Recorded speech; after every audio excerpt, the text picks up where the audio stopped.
what software are you going to use? How are you going to do your accounting? How are you going to do your estimating, your invoicing, all the admin stuff it takes to run a business? Hello, everybody. It's Stefan Katanik here, founder and CEO of VezaDigital. We're taking a little bit of a turn today. Mario is going to be doing some other podcasts, but I really wanted to take this one and introduce you to Andy. Andy has founded 3 creative agencies on his own. He's based in Toronto, and he has worked with some of the biggest companies in Toronto and in Canada. And I'm here today to really learn more about Andy and what he did at his creative agencies to really help share the success with our other agency founders and owners that are watching this podcast right now. And as you know, the VezaTalks podcast, it's, every single week we delve into the world of entrepreneurship, uncover the strategies and tactics of successful online business leaders. And who better yet today than Andy himself, another fellow Torontonian. Andy, welcome to VezaTalks.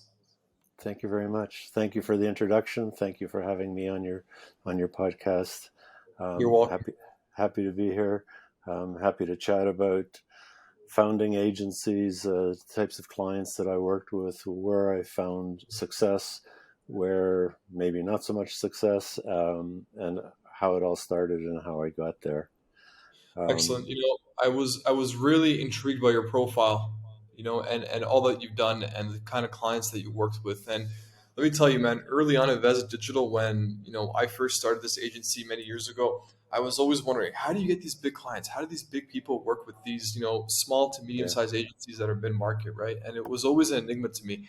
And only after a few years of just grinding it in and out, doing cold email, doing advertising, SEO, content, that a lot of these relationships are created basically offline. I don't know if that's the case for you, but I know for our biggest clients, like, there's a mixture of digital, but a lot of offline relationship building does go into effect. So that's just from my experience. How was it for you? Yeah, the same. Given that I'm older than you and I'm sure than many of the viewers, when I started on my own, everything was offline. There was no online. So I think for me, and this is just happenstance, the way things were, it certainly wasn't a plan at the time. When I started in this business, I was a copywriter at an advertising agency. I talked my way into my first job.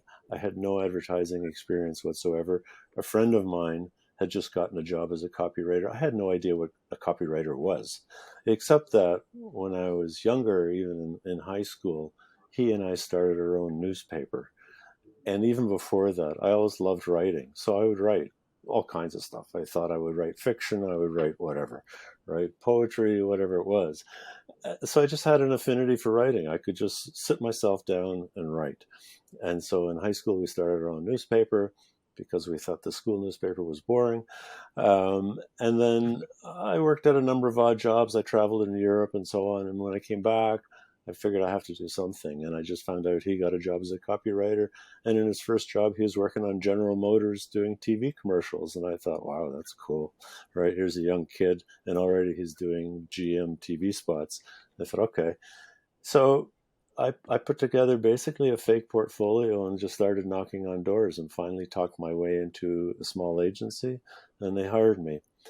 Long story short, I worked for 6 different ad agencies before I went on my own freelance.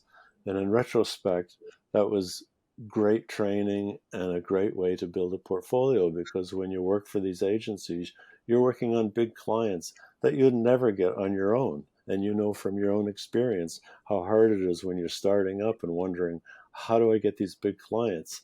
Well, the short answer is you don't, because you don't have any credibility yet.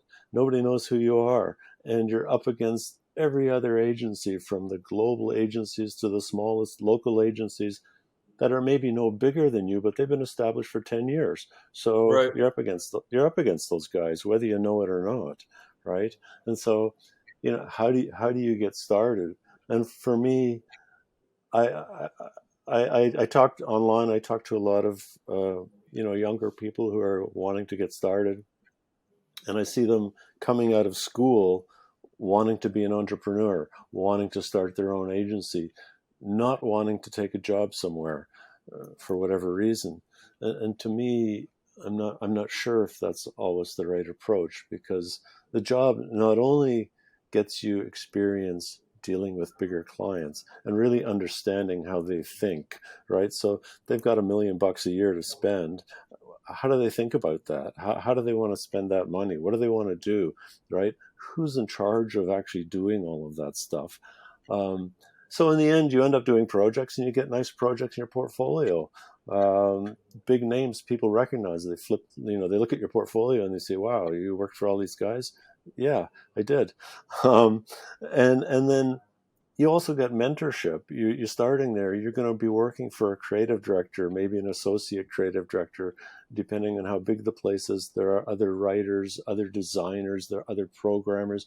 You learn from all of them. Like, just keep your eyes and ears open, and watch and see how they do things. And if you're in an agency and you're one of the writers, or you're one of the designers, and there are more senior writers and designers, make them your friends, learn from them, let them teach you.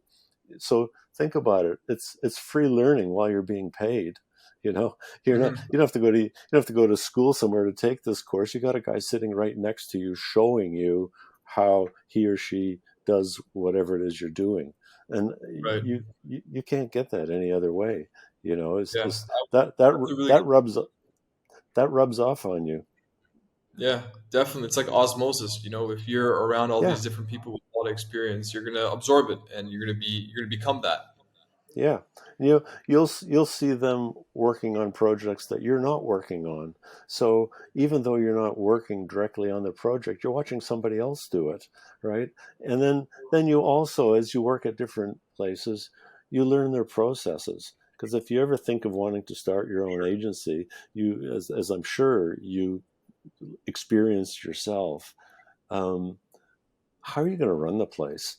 Like, Exactly. what software are you going to use? How are you going to do your accounting? How are you going to do your estimating, your invoicing, all the admin stuff it takes to run a business? Because now you're running a full-on business, right? Mhm. Again, if you're an employee, keep your eyes open, right? Do you get a chance to look at estimates? Do you get a chance to look at an invoice, see what it says? Because one day you're going to have to create that yourself, right? How are Right. you going to do it, right? What platforms are they using? What platforms are they using to do their admin stuff? Some are better than others. At least it gives you a head start, and to me, I would say make notes. Take Yeah. notice of what's going on around you, uh, before you try to go out on your own. And then, as you said, how do you get your first relationships, with potential clients? Yeah, for me, they all happened offline. I mean, I can tell you, I started my freelancing, which I did for 6 years on my own, out of my home, through one introduction to a massive client, which at the time was Ontario Hydro. Right now it's Hydro One, since they've broken up the company. But Ontario Hydro was running all of these conservation programs, and they needed a lot of materials. Hmm. And they had somebody else working for them, and the client wasn't happy with them. And this guy came by. I was working at an agency sort of part time, and he came by and he said, "Would you be interested in seeing this person?" I said, "Sure." And I went down, and that was the start of a long, long relationship that led to me forming my first agency with Ontario Hydro as a client.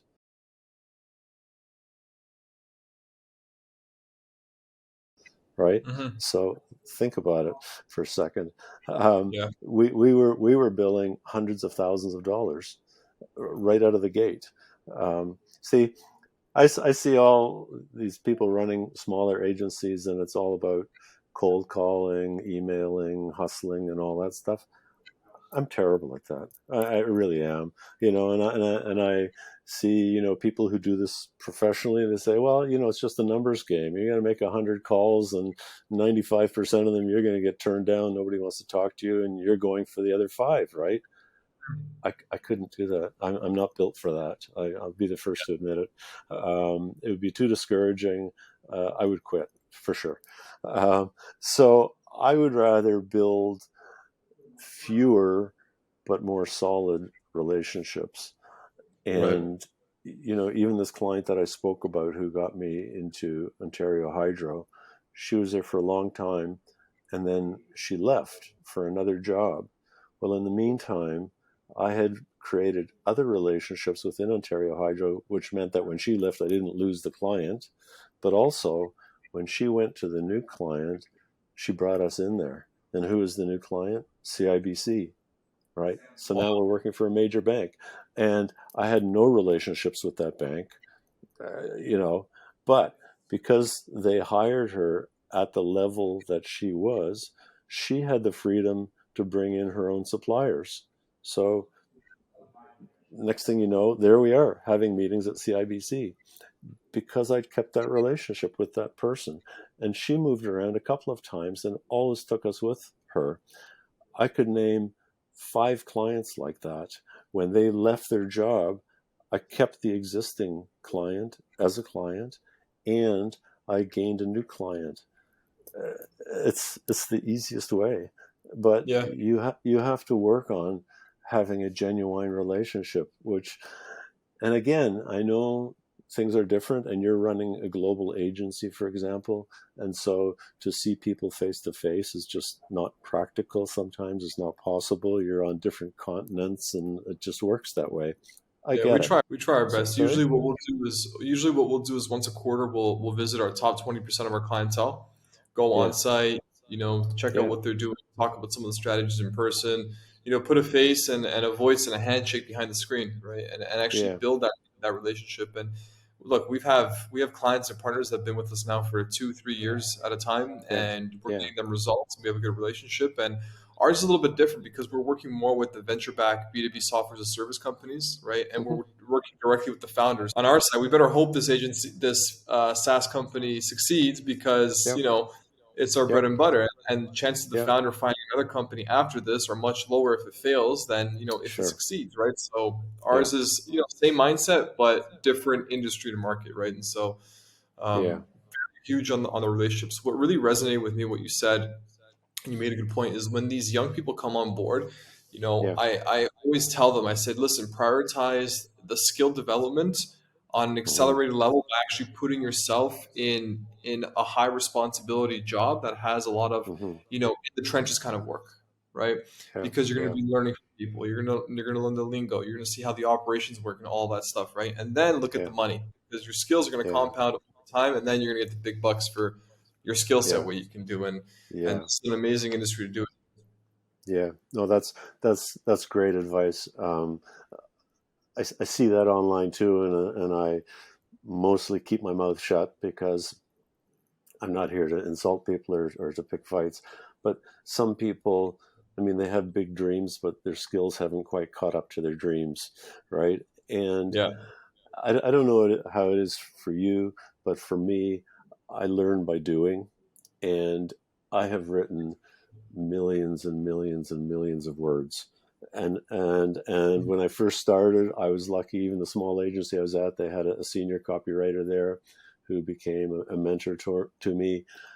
He crossed out 75% of what I wrote. It was just, no, Andy, it's not good enough. No, no, no. You turn this sentence around, like right down to, individual sentences and words. And he would sit there with me and we would go through this.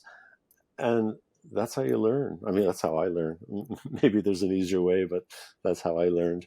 And after a while, you develop your own style, you develop your own capabilities. And then, when later on, when you meet with clients and they give you a briefing, from that briefing, you can take that and make something of it. You can make a project, you can bring something back to them that makes sense and is well crafted and so on.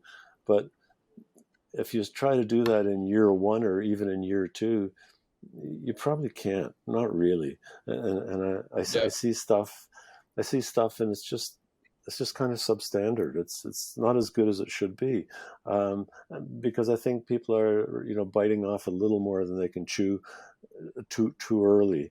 And so if my Mhm. advice is, like at your agency, if you hire young people, I'm sure they're going to learn a lot by working with your teams and learning how you work. and learning how your clients work, what your clients ask of you, whether whether it makes sense sometimes or not, right? You get you get requests and you think, oh, how are we going to do this? And it's your job to figure it out, right? And it's not even just the nuts and bolts of what you turn out and what you give back to them, but the steps before that, figuring out what this project really should be. Sometimes clients ask you for things, they're doing their best, but sometimes, the clients aren't the most experienced either.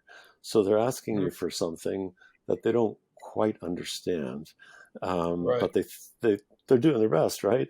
You have to have a good way to tell them what might be a plausible answer, what would work, what would be the answer to the problem that they see right now, right? It takes confidence and it takes some experience to do that, right? Because when you're starting, if a client asks you for something, you think your job is to do exactly what you're asked to do, and in many cases it is. In many cases, if the client has appropriate experience and has been through this a number of times, just do what you're asked to do. But sometimes, yourself, what you're being asked doesn't really make sense. So you have to be confident and experienced enough to tell the client in a nice way, diplomatic way, here's what I think the answer is to your problem, right? So to me, this is all your apprenticeship. This is all putting in your time before you go out on your own. Absolutely. And then come out with, as you go on too, you're gonna find yourself in a consulting role, whether you officially promote that or not, right? Because you're not just there to take orders and, as a writer, be somebody's wrist, right? And just say, okay, I'll just write this for you. You're also there to think, right? Think about what is it that needs to be done here, and and maybe it's just something that falls in line with what they're already doing, but maybe something completely new. If it's a whole new project, where do you start? So there's an element of consulting involved there to say, here's what I think you should do. Here's why. Here's who you're talking to. Here's your audience, your client, your potential clients, etc. Here are their problems. Here's what they're looking for. Here's how I think you should answer that. Cool. So Andy, back in the day, was there a term called white labeling where you would white label other agencies? Yeah. But yeah, for sure. We didn't work that way when we had our agencies. We would work with other vendors, but we wouldn't hide it, right? And we wouldn't pretend that we were doing it. Because a lot of times, if you're doing TV spots, if you're doing radio spots, you're going to start working with other production companies, right? You're going to go into a studio somewhere to record the radio spot. The client wants to come. It's obviously somebody else's studio. It's not our studio, right? And these are the people we chose. So we would justify to the client why we chose that partner for this project and why it makes sense. We would, for example, hire illustrators, outside illustrators sometimes. We didn't hide who they were. In fact, it was sometimes a feature because they're sometimes, all-star recognized illustrators, and it would be a feather in our cap to say, hey, we got this person to work on your project. We did work, for example, for Canada Post. We designed postage stamps, right? So. Cool.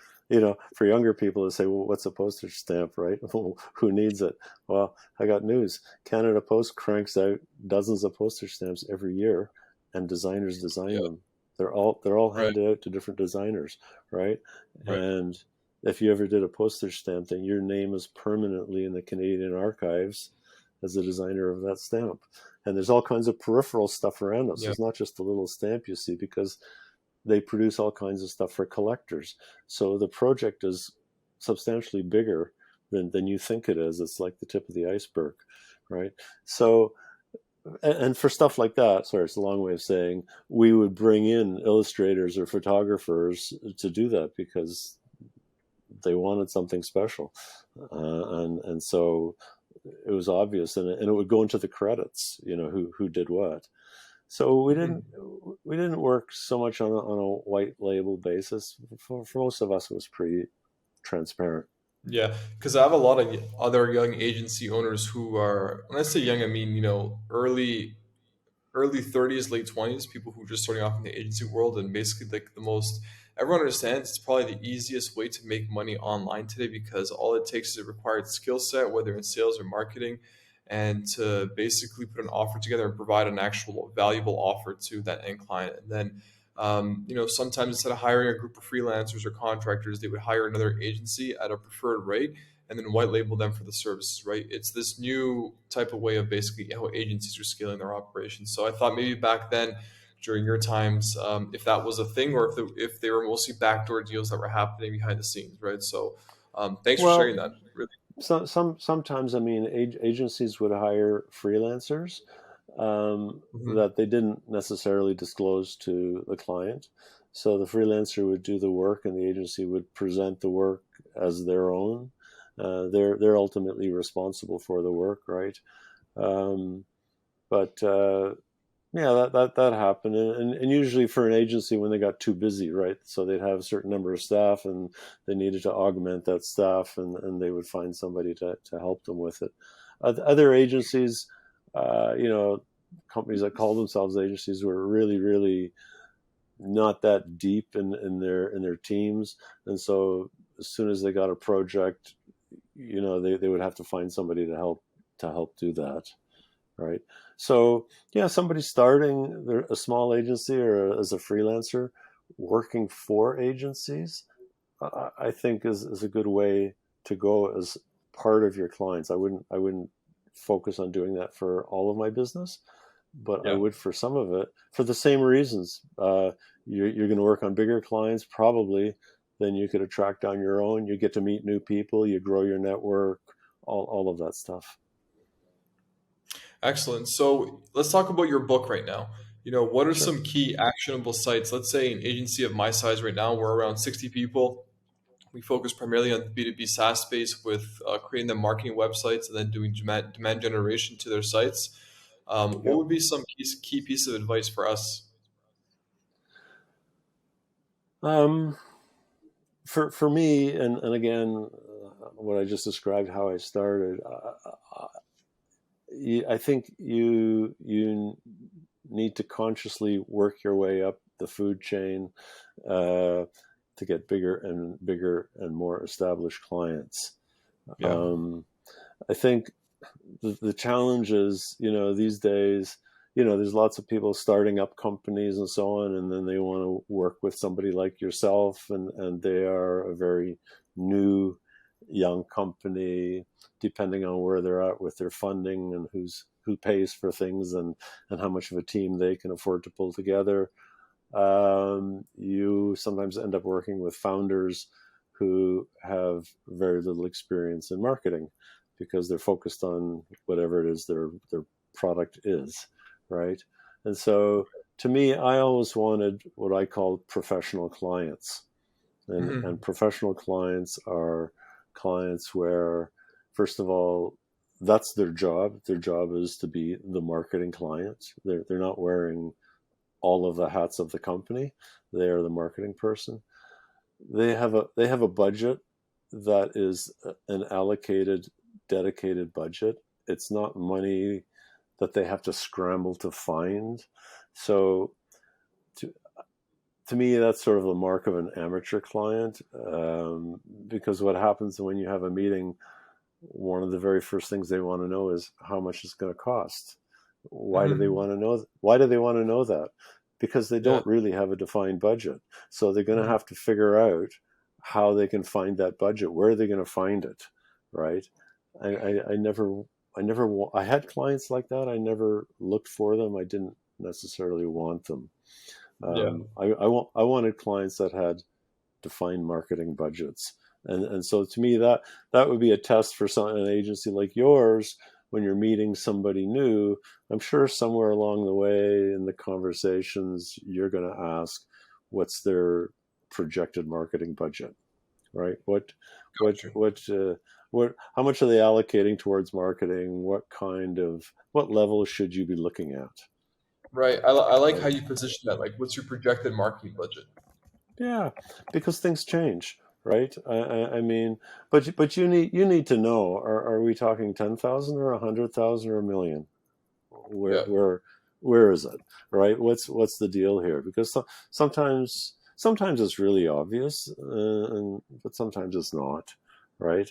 And especially, I think it's a very fair question if you're Mm, talking to young SaaS companies, because you need to get an understanding where their heads at. What are they thinking, right?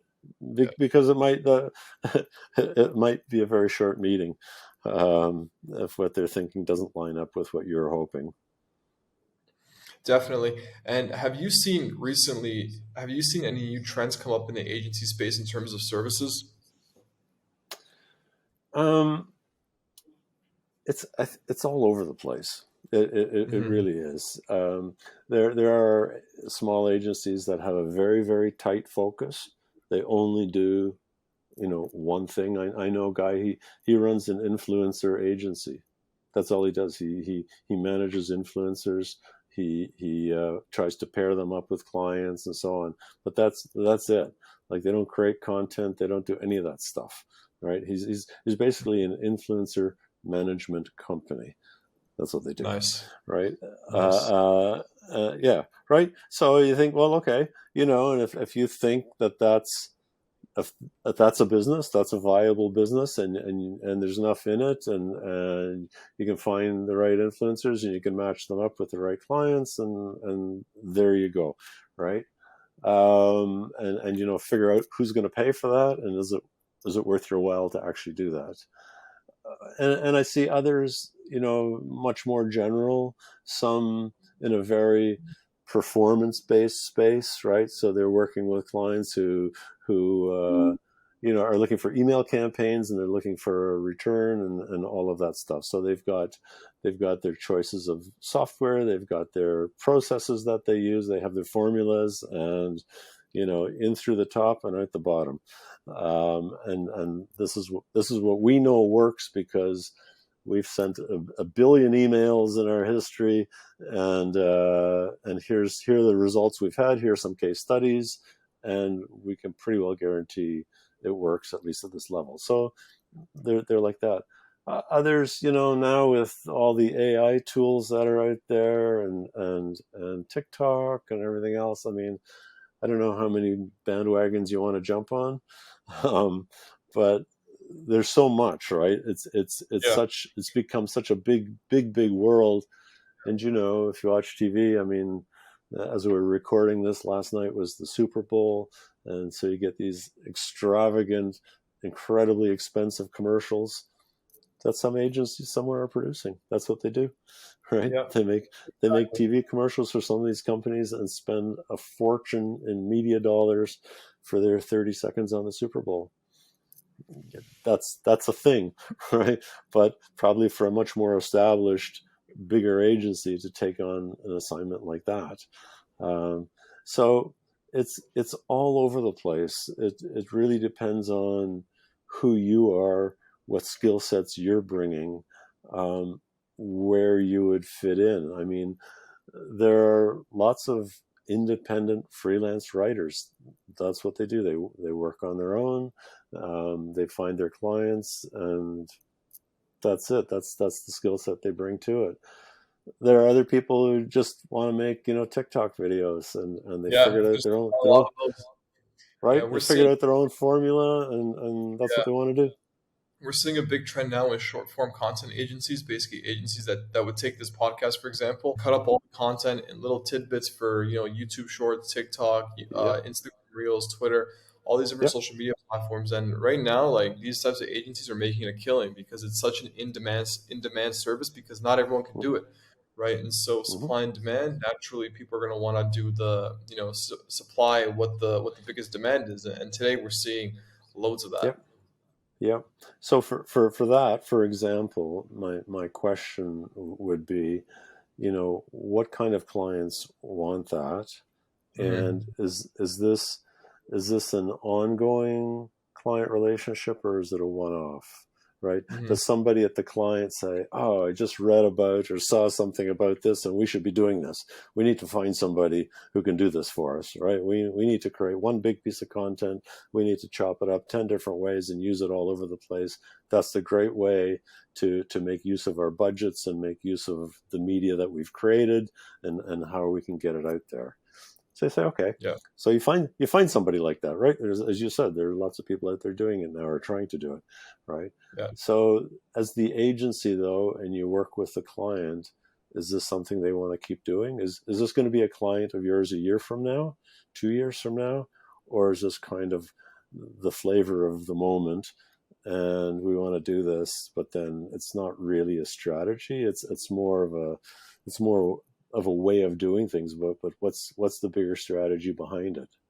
Now, there are companies out there, they believe this works for them, and this is part of their strategy, and they've thought this through, and they understand the different platforms they're going on. So they understand, how is this content going to live on Facebook?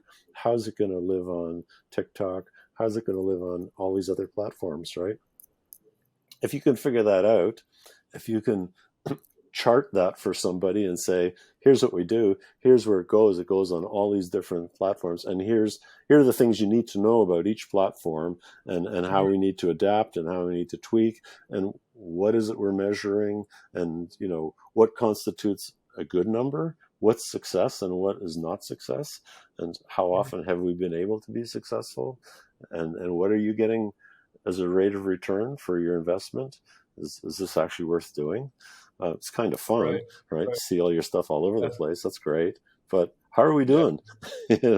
Does this actually convert? Or are we meeting whatever goals we set for ourselves? Yeah. So Andy, what are you up to now? I'm promoting my book. I'm considering a second edition of my book. I've learned a lot since I've published the first one, have interacted with many, many people. I see some things that I could do an updated version of the book. Other than that, traveling, watching objects get shot out of the sky. Maybe all this conversation could be for nothing once the aliens truly invade. Things are going to be different real fast. Yeah, I'm the blunt answer is I'm mostly retired. I can't help but find projects for myself, so I keep writing because that's what I do. I have many books that I still want to read. So if I was any smarter, I would stop buying books. But there you go. Now you're writing, right? I think that's the next big thing, is writing the actual books instead of reading them.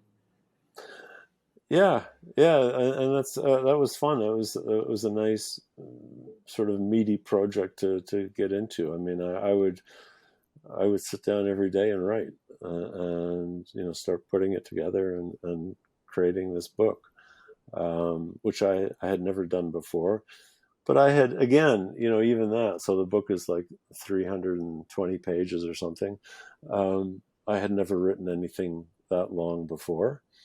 But I had written in agency days, I'd written long pieces, so 30, 40, 50 pages, and it's a matter of managing that much information and content and making it logical, making it make sense.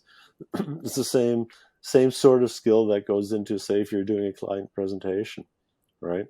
Like, what's appropriate for that presentation? How long should it be? What are the key points? How do you organize it? How do you order your information? All of that stuff. What does it look like? What does it feel like? See, and that's just on that. That's another skill that you can learn if you get a job at an agency, right? It's not just client stuff. It's doing your own agency presentations. If you're a designer, you're probably going to end up doing some of those, because when it comes time to do that kind of a presentation, one of the designers is going to put it together. Okay. So now when you have your own agency, Do you know how to put together a presentation? It'd be helpful if you learned from somebody else who's done dozens of them. Exactly. You know, Exactly. you know what I No, mean? it's Like really good. you don't you don't want to learn everything the hard way. You got to figure That's out how true. to learn some things the easy way. And That's true. we had an expression that we use, and we say, standing on the shoulders of giants. You want to stand on the Hmm. shoulders of giants. The view is much better from way up there. Oh, for You sure. know? 100%. Yeah, I like that piece yeah, of advice that you gave early on to young people. Just get in there, get the experience, understand the back end process yeah, of how an actual business is run, and then go start your own thing. I think that's yeah, my biggest takeaway from this call. Also, I also like what you mentioned now, standing on the shoulders of giants. The view is yeah, much better from there. People who have done it, people who are doing it, yeah. and just seeing from that perspective, it's a complete game changer. And you combine that with the experience that and the skills that you built up until now, it can really Mm, take you to the next level. So, no, that's mm, all really good. I'm gonna also we're gonna post your link in the comments here for the YouTube channel. But if you sure, want to let all the listeners know that are listening to us from Apple and Spotify where they can find more information about you and your book. sure. Um, on online, if you search my name, Andy Strote, last name is Strote, you'll find me. You'll find my website. You'll find my book on Amazon. You'll find me on LinkedIn, on Twitter. Um, See, that's another good. There's another good tip. That's another reason to write a book. I'll tell you why. Google loves Amazon, and also for people looking for jobs and stuff. I know some people find LinkedIn a little old school. They don't necessarily love LinkedIn. Um, Google loves LinkedIn. If you want to get yourself noticed, if you want to get yourself found, build your LinkedIn profile, make use of all the tools that are there. You can publish stuff on LinkedIn. Um, that's how you get found. So that's the easiest way for me. Um, as an individual, is to make sure you're out there in places that Google finds easily. Google finds those sites much faster than they find my own site. I mean, my own site is getting up there because I've got, I don't know, 70 or 80 blog posts on it. So, and Google sees that it keeps getting updated, and slowly but surely you start to rank, right? But in the beginning, no. So hitch a ride, you know, get on LinkedIn, get on Amazon if you've done anything that you're selling there. Cool. All right, Andy. Well, thank you for your time. It was a pleasure having you on the VezaTalks podcast, and I look forward to connecting with you outside of the realm of podcasting. Thank you very much. Thank you for having me as a guest. It was my pleasure.